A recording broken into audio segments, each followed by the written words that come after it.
गुणा से संबंधित इस वीडियो में आपका स्वागत है।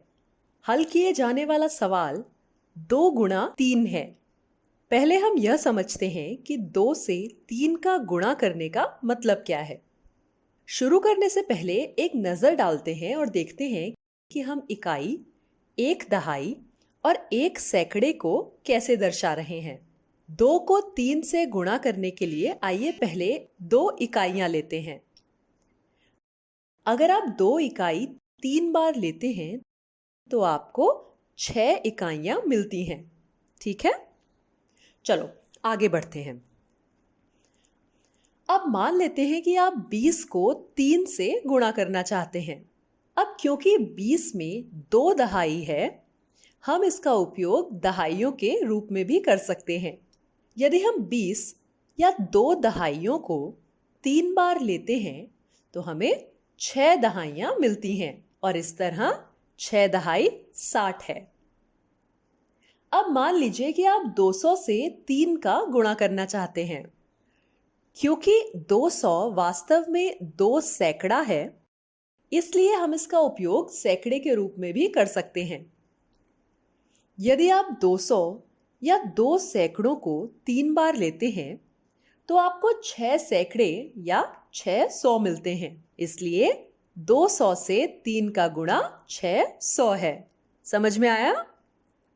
हमने देखा कि 2 को 3 से गुणा किया गया तो हल 6 निकला।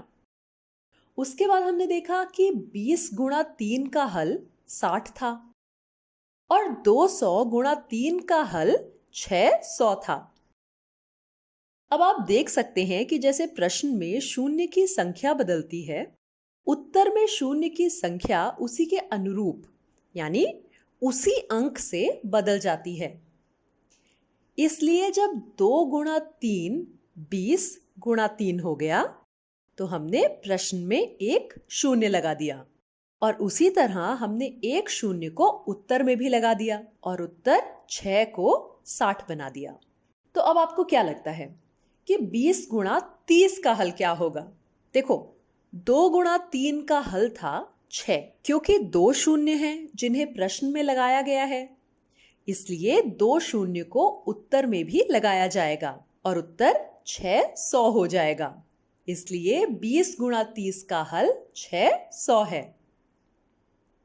आपको क्या लगता है 2000 गुणा 300 का हल कितना होगा? 2 गुणा 3 का हल था 6। अब क्योंकि कुल 5 शून्य हैं जिसे प्रश्न में लगाया गया है, इसलिए उत्तर में भी 5 शून्य लगा दिए जाएंगे। इसलिए इसका उत्तर हो जाएगा 6 लाख। यह गुणा का पहला भाग था। और समझने के लिए भाग 2 और 3 भी जरूर देखें।